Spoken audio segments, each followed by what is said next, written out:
Shana Tova. We are in Yom Kippur. I decided to come on and do a video. This is a fast where we do not, we do not eat or drink any liquids. We do not bathe or brush our teeth or wear oils or perfumes or wear leather or have sex. So we're restricting the body consciousness to be one with the upper realms and draw in the light of our new soul for the year to come and all the extra layers of elevated soul that are possible for us to connect with.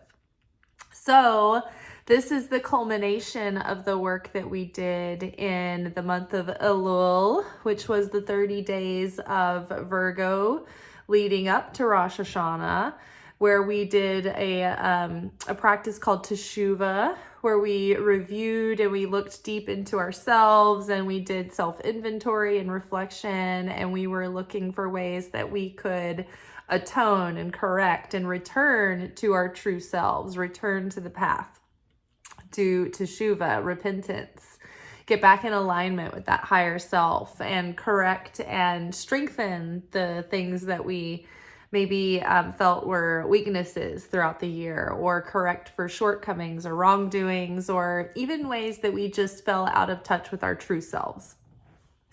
As it turns out, so Rosh Hashanah happened last week on Wednesday, Thursday, Friday, Saturday.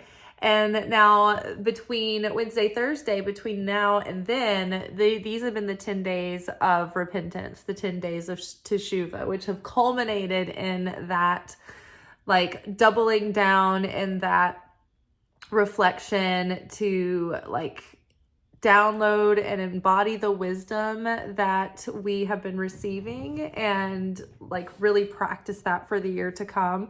So we may have been facing familiar tests and challenges that would have maybe been more difficult had we not thought through and done the reflection work and done the deep inner work.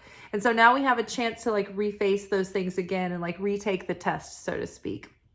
So for instance, I have maybe in the past had, like, tumultuous relationships with my parents, and I've been working on, throughout this month of Virgo, working on really making an effort to change completely the way that I show up in those relationships and my perceptions and my attitudes and the way that I interact with my parents. And it doesn't matter if they've changed or not. That's the attitude to have. It doesn't matter if the outside world changes the way it's affecting you.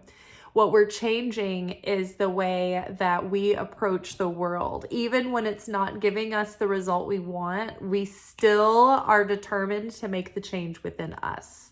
So what that looked like was, for instance, with my dad, I decided that I would start reaching out to my dad. My dad is a businessman. He's very busy. He's very preoccupied. He's not super available. He's never really been that available. He is an emergency, so he is if you need him, but, like, he's not, like, an emotionally available, involved dad. And so I decided that I wasn't going to wait on my dad to become that. I was going to accept the fact that that just wasn't his strong suit, but I wasn't going to leave it at that. I was just going to make an extra effort to try to, even if I felt like the roles were reversed, I was still going to make an effort to pursue a relationship with him. And so it started off with like a call. I was like, maybe if I just call him once a week. And he didn't seem very engaged in the call when I called him. He was, like, distracted, needed to get off the phone. He wasn't, he was a little bit defensive, a little bit sharp edges. And so when I got off the phone with him, I was like, I was kind of down about it. I took it personally. And then I caught myself because it took me a couple of days to bounce back from that. I was like, no, I'm going to accept that that's just the way he is, and it has no reflection on me. And I'm not going to internalize this. I'm not going to let it upset me anymore. I'm just going to keep trying. And so the next week I tried to call him again on a Saturday. and it didn't go much better. And I was started to get off the phone and be offended and get my feelings hurt. And I was like, no, I'm not going to do this. I'm not going to get my feelings hurt. This is the way that he is. This is his capacity. It's the best he can do. And it is what it is. And I'm not going to like go down that downward spiral of the sob story and the victimization and all of that.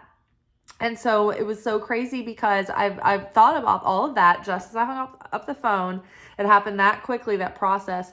And then moments later, his wife called me and invited me to, or she mentioned that like, oh, we should all get together for dinner soon. And that was a test too, because I started to be judgmental and I started to think, oh yeah, you always say that, but like they never follow through and they never actually ask and blah, blah, blah. And they're just, lip service, blah, blah, blah. And I was like, no. Make an effort. And I texted back, I was like, yeah, we should do that soon. And she said, what are your days off? And I was like, okay, this is happening. The more I give, the more the universe is letting me see the light revealed, but not until I push past the resistance. And so I was like, oh, I'm off, Thursdays and Fridays usually. And then we made plans for the next week, and we followed through and we had a good time. And then, we let things, sit. And I was like, okay, great. Like I felt like we had a wonderful visit. I felt like me and my dad had a good time. Some other things were like my beliefs. He addressed my beliefs, and he usually corners me about them, but he was excited about my interest in Judaism and things, which was surprising and kind of scary in the moment. And then that turned out well too. I just stayed open, even though I was I wanted to shut down, I wanted to close off, I wanted to avoid or change the subject, but I just stuck with it, and it went really well. And so I just left it alone. I was like, that's great. I was satisfied with that. But then it was things kept improving, and they reached back out a few weeks later this week to get together. And I was like, I can't this week because of Yom Kippur, but we made plans for next week. It was incredible. And so also in the past few weeks, me and my mom have had better times together than we have in the past. Sometimes we just, our personalities clash and the conversation gets out of control. And I've been trying to be a lot more careful about that and just approach things different. Just cherish the time with her and don't go into combative conversations or things that I know she can perceive as combative or whatnot. So to keep it loving and positive and nurturing when we're together.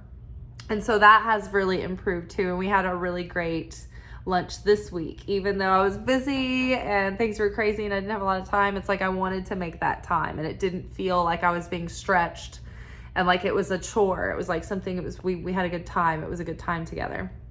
So things like this, when we've been doing the work and we've been trying and we've been repenting and we've been making the effort, it's we can't expect the outside world to change. We have to be determined to change. And even though we're making that change and making the effort, sometimes we're not going to see the results. And we have to keep pushing and we have to keep persevering. And then those results might turn, right? We might start to see the results, but it does come with you have to keep pushing.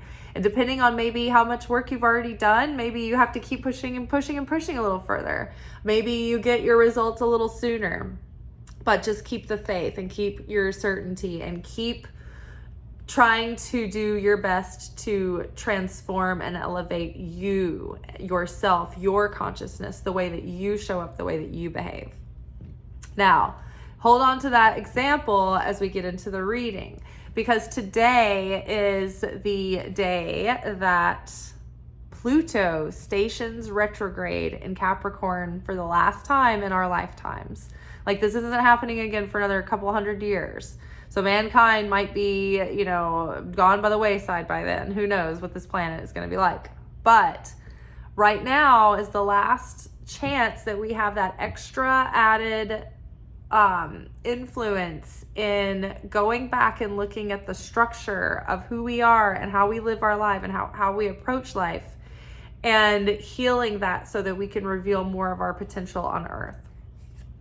So from the Radiant Sun Oracle, we've got Jupiter in Capricorn, which is control.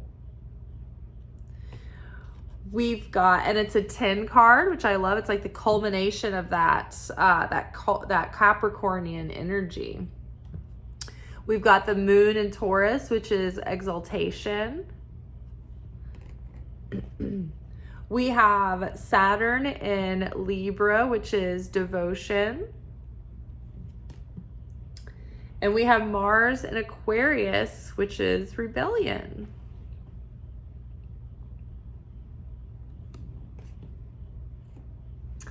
Underneath control, we've got 7 of Pentacles.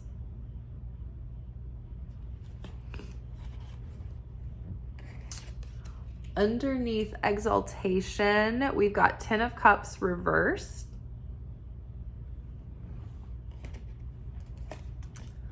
Underneath devotion, we've got 6 of Cups.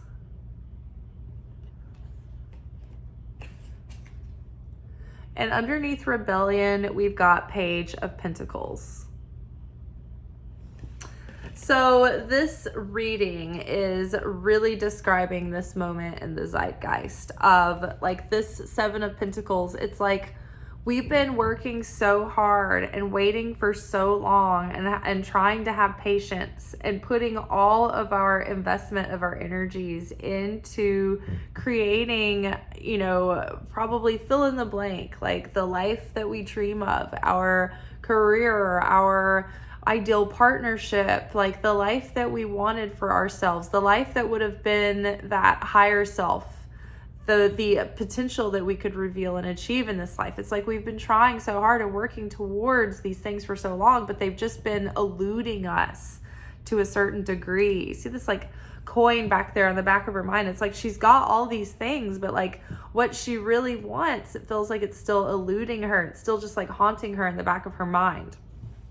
This like gown dress that I'm wearing, it was like a brunch gown dress that they had released during like lockdown in 2020. It was like when people were having like Zoom brunches, and it's like really comfy and it's cute, but it reminds me of a curtain. I feel like a curtain when I wear So this discipline, this effort that we've been trying to achieve, right? This card, Jupiter and Saturn, this personality type or this combination of energies inspires like a deep desire for achievement and to reveal one's potential, and to be like perceived as, you know, an authority or an expert or in something. But I feel like in this regard, this is like our desire and our effort that we put in to achieve that higher potential. We've tried to achieve these things. We've done a lot and we've made a lot of effort. We've tried to heal ourselves and we've tried to break generational curses, and we've tried to like be the Death Eaters of the family. And yet it still seems like the life that we want, that we imagined for ourselves, that we can see ourselves in, just hasn't shown up yet. Well, this is turning, the era is changing. So the Pluto in Capricorn is going to be, this is the last degree of Capricorn. So this is the last millisecond, the last little push of that cosmic discipline before we go move into a new era that's going to be like a reinvention. It's going to be so much lighter. It's going to be so much more like it's going to be its own original thing. We're moving into the age of Aquarius. So it's going to be innovative and like a reinvention of our life and ourself. But we just have to take care of these last, you know, details, this last few weeks of inner reflection, so that we can solidify that wisdom and embody it and preserve that wisdom so that it can be part of who we are moving forward into this new era. We are becoming the embodiment of that higher self because we're starting to see more clearly what it's going to take to be in that life and live that life and sustain that life that we desire, that our soul knows that we're capable of, that our soul knows that we were destined for. But it's like all of that work, that training it's almost like we've been in, like people in medical school have to go through so many years of school. And then when you think they're done, it's like, no, they've got to go through another round of school. And then now they need to specialize. And now they've got to go through clinicals and things like that. And it's like, wow, how long does it take to become a doctor? And it's like, well, like 15 years. Well, that's kind of like what's happened with us, the spiritual side of us over the last 15 years, since 2008, 15 or 16 years, this cycle has been going and teaching us and training us and preparing us for our purpose in life and our destiny. And so now we're finally able to show up. But this has been the big holdup, keeping us from getting the fulfillment and the ease and the harmony and the peace that we've been looking for, that domestic bliss that we've been searching for and yearning for. It's not that much further away, but we finally figured out, okay, this is what's been holding us up. It's not that we're never going to get these things. It's just that it's taken so long to get there. So we're really seeing, okay, the parts of ourselves that have held us back, that have sabotaged, that have been, we've had interconflicting desires. So we've been indecisive about things, and we've sort of haven't been able to make decisive choices. We've seen how that has held us back. But we're also seeing that it has nothing to do with our talents or our capacity or our value. Exaltation, the moon in Taurus is the moon in Taurus is like exalted in Taurus. The moon ruled by Cancer, who loves like comfort and security and beauty and luxury and tastes and food and all of that physical comfort and security of life, that is in its magnified and amplified ability in the house of Taurus, because Taurus is ruled by Venus, who also loves beauty and security. And when Venus ruling in Taurus, that combination of that earth sign, that practicality, those four hooves on the ground, it's like you are good at the practical things to build that security. So in this card, this describes an energy that can make things happen and that can grow things and make them profitable. So we have the ability to get what we want. It's just that we haven't been allowed to have it yet. Because had we had that fulfillment early on, it would have made us complacent in our spiritual growth. So the Creator, in his loving wisdom, was like, look, you're not going to fulfill your full potential unless you're under the pressure of evolution for this period of time and to this degree and to this intensity. And this is going to get you started in your work, because otherwise you would have been too happy in this fulfillment, in this domestic bliss, and this harmony, and you would have become complacent like the other people who are essentially just going through life asleep, distracted with like, I don't know, buying another Stanley Cup and going to the next event, and they just kind of stay on the surface and they stay distracted until it's time to go to sleep, and then they get up and do it again. And so that looks very comfortable, very desirable to many of us. I wish that many times I could have a simple life where it was just, going through the motions and everybody, gets what they want and everybody's happy. And it just seems like that sometimes. And it's like, wow, all the spiritual seekers and the people who are trying to like be different and make a difference and make a change, it always seems like they're going through the loneliest, hardest, trials. And it's because that is the fire that has melded, that's been the thing that's tested our mettle, and that has sent us through the purification and the strengthening and has given us tenacity. So we have the devotion card here with the 6 of Cups. Now, I feel like we have stayed devoted to that dream. The 6 of Cups is like a resurgence of a dream that we thought was gone, right? We thought we gave up on this thing. We didn't think it was going to happen. It got pushed into the past, or it got pushed to the wayside because it wasn't a priority. It just lost, we lost hold of this dream or something that we hoped for in the kind of like difficulties of just getting through life. And so right now we've come to a point where that's kind of reemerging. There's something about an old dream or something that maybe that we've been working on for a long time that we were just like, I don't know if it's ever going to happen, but I'm just going to stick with it. I'm just going to keep doing this. Like, I can't turn my back on myself, and I can't turn my back on my soul and my calling. And so our devotion to stand by it no matter what has kept this dream alive. And there is this energy coming forward of like a re-excitement, a rebirth of this interest or this excitement, or I don't know, a resurgence of faith that things are possible, and maybe like activity moving.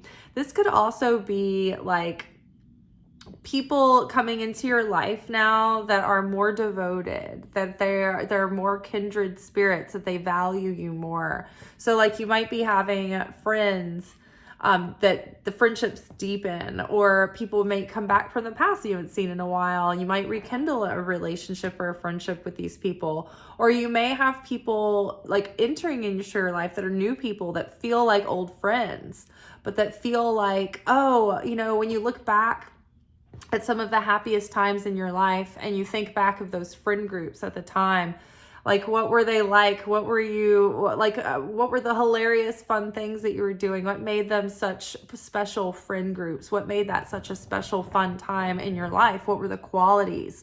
Like, reconnect with that essence, and that, like, it's like those things are going to be coming back into your life. Like the types of people and like the types of seasons that used to bring you such joy before, like those things are going to start coming back. Like, I really do feel like this new era is going to take us into an era of sweetness that we haven't known for a long time, and lightness and joy and play.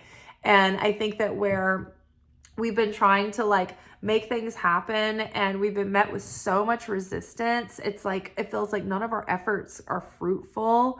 If you've been feeling like that, especially for like, I don't know, 15 years, rest assured that this is not your permanent condition, that things are getting easier. We've got Page of Pentacles here, which is positive news. It's a positive message, maybe from a young person who like sees a way that they can help you, or they have a suggestion, or they have some insight into advice that you need or direction that they can give you. This is like the persevering student. Like the Page of Cups Page of Pentacles is a student of a subject, but also of life. It's like this happy person who's always learning. And sometimes this person can hold themselves back because they think that they need to learn more before they can go out there and do the thing. But in this situation, I think that like good news is coming that portends support and new levels of resources and like physical support and sustenance in our lives. Problem solvers coming in, answers to questions, pieces coming together, things are working out. The Mars in Aquarius card is like this energy of like a person who has chutzpah, who can like take the reins and go out and do things in an original way. Like, they don't have to, like, they see that everybody else is like, no, you have to do it this way. This is like the way to do it. You know, you have to go by this method, or you have to go by these traditions or these rules. And this person is like, no, I can see that maybe worked out for you, but I know that like I have to like kind of carve a unique path here. So I'm going to do this in a unique and original way. And it might be unique and original to you. So don't be afraid. Like, have confidence in yourself that like the way that you feel led to do something might be unique and different and offbeat, but it's like, it's the way that it needs to be done, because each of us is aligning with that higher self, right? And we each have our own unique mission, and each of us have just gone through 15 years of challenges and pain and hardship and things that have uniquely prepared us with the wounds that we needed, like Chiron, the wounded healer, those challenges and wounds were the very thing that gave us our superpowers that will help us in our unique mission, in our soul calling, in our gifts that we give to the world. You know, when we've healed these wounds in ourselves, it gives us the ability to help others, to be there for someone else that's also going through something similar. So you can be that strength to someone else, that trail guide, that shepherd. So don't be afraid to be original, to follow your own innovative thinking and ideas. Trust that. Trust that you might be learning and through that a whole new way to innovate something, and it might be something that you're discovering as you go. So don't be afraid to experiment and break from the common thought or tradition, trying something new. All right, you guys, this is the beginning of a new era. This is the beginning of the awakening of that higher self. This is the reinvention of the new self, the rebirth of the new self. We have become like a new creature over the past few years. And so we've been sort of in a limbo state where while all the pieces have been shifting and things have been crumbling and being deconstructed and cleared away, and then new foundations being led, new structures being built, and then new infrastructure being built on that. And so we are like, when is it all gonna like feel like it's really kicking off? Like, I feel like I'm just like, you know, constantly in the sifting through the rubble and the rebuilding.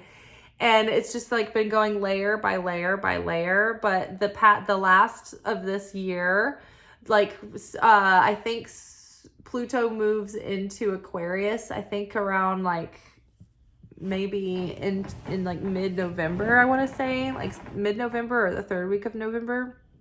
And so the end of this year is like, enjoy it.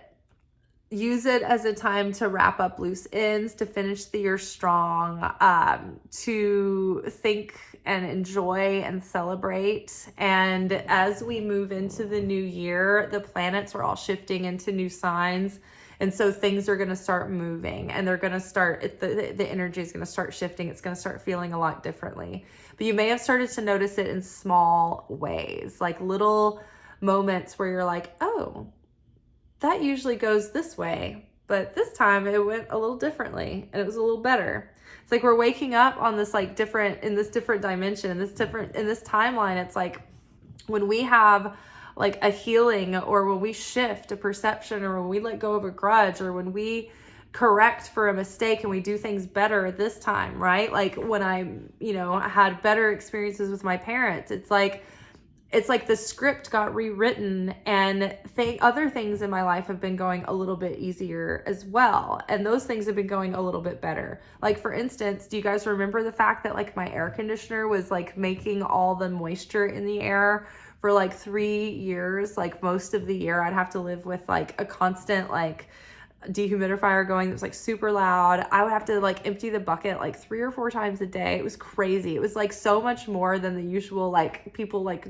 oh yeah, I have a dehumidifier, whatever. It's like, no, you don't understand. This isn't crazy. It nearly drove me insane of the level of water that was in the house. And it always just smelled like damp and wet and dank. And it was like, if the thing was off for like 2 seconds, it was just like ready to rain on the inside of my house. No one could figure out what the problem was. No, like I had groups of men who were HVAC certified coming through trying to figure out what was causing this situation. No one could figure it out. They're like, your unit is fine. They finally just came in and replaced the unit. And I don't know, like, if I should tell them the fact that, like, okay, so that first dinner that I went over to my dad's a few weeks ago, at that dinner, remember, this was a dinner that was like, I was nervous to go to. It felt awkward. The whole 2 phone calls that went bad leading up to it, like, made the way for that dinner. So I was like, okay, I'm going to go. I don't care if it's not a good time. I'm just going to go and get through it. And I'm just going to do this. And even if they confront me about something, like, I'm just going to make the best of it. Because I held that consciousness, and maintained that consciousness even within those moments of the dinner where I was starting to get intimidated and afraid. Remember when my dad was confronting me about the Judaism, and I didn't know which way he was going with it, but he was actually excited. It was after that moment that my dad's wife asked me, wait, what happened with your air conditioner? What's going on with that? And I told her about it, and she knew exactly what the problem was because she'd worked at a bank that had the same issue, and it took forever for them to figure out what it was, but it was something so small and simple. It had nothing to do with the unit being dysfunctional.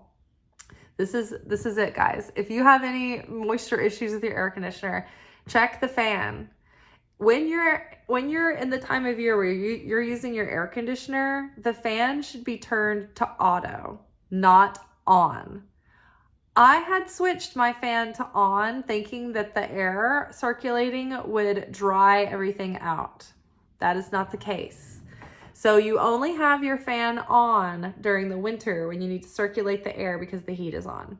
If you have your fan set to on in the summer, it whips the wetness into the air, and it creates like this wet atmosphere. So like they ended up replacing my whole air conditioner unit because the guys at the maintenance thing, like I guess they just didn't take the time to think any further than what was obviously in front of their face. But I came home, that was exactly what was wrong. I switched the thing over, and I have lived in peace and comfort in my house. Like something that was taking away my peace and comfort in my house for 3 years, like a malicious demonic influence, was completely alleviated in one dinner by the button being moved over, like right under my nose all this time. All I had to do is just turn the fan off.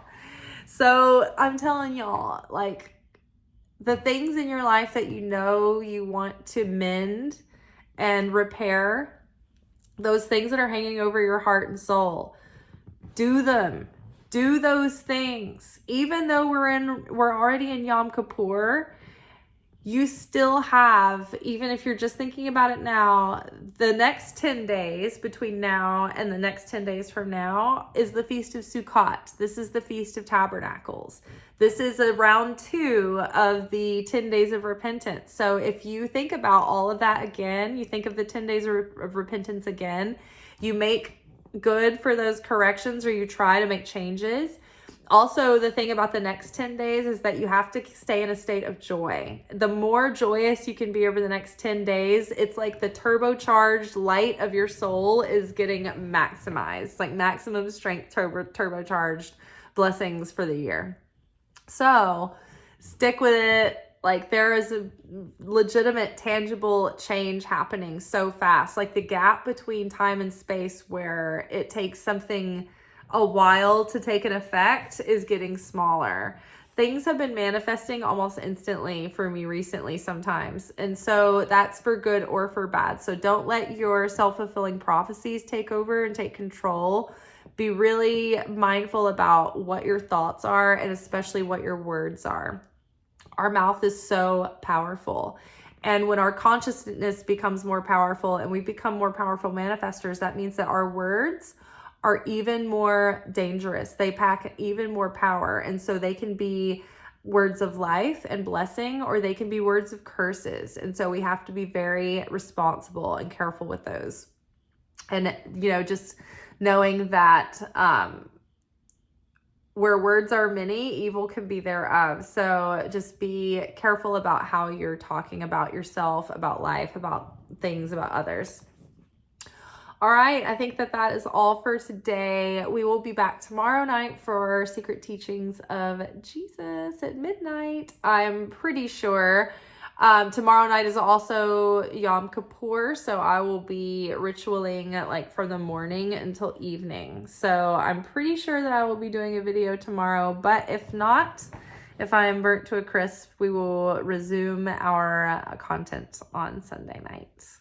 All right, y'all, I hope you have a beautiful Yom Kippur. If you want, you can join the fast. You do not bathe or brush your teeth or wash your hands or do anything like that. No washing, no food or drink. No perfumes, no makeup, no oils or things like that to pacify the flesh. No wearing of leather. If you cannot wear shoes, it's good for your feet to touch the holy sacred ground. All of the ground is holy and sacred during Yom Kippur. And then don't have sex. And that will be, this fast is already going. So it's already in progress. And that will be, the fast is going until sundown tomorrow, or 1 hour past sunset tomorrow. All right, y'all. Peace be with you. Shalom, shalom.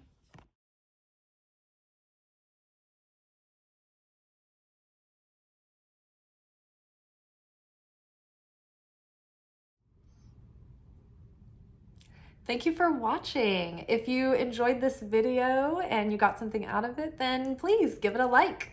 Subscribe to the channel. Turn on notifications to be notified of when I drop content. Like the videos, comment, share them. Anything that you do helps these messages get out to other people who need them. So you watching a video and taking an action on it actually makes a positive difference in someone else's life.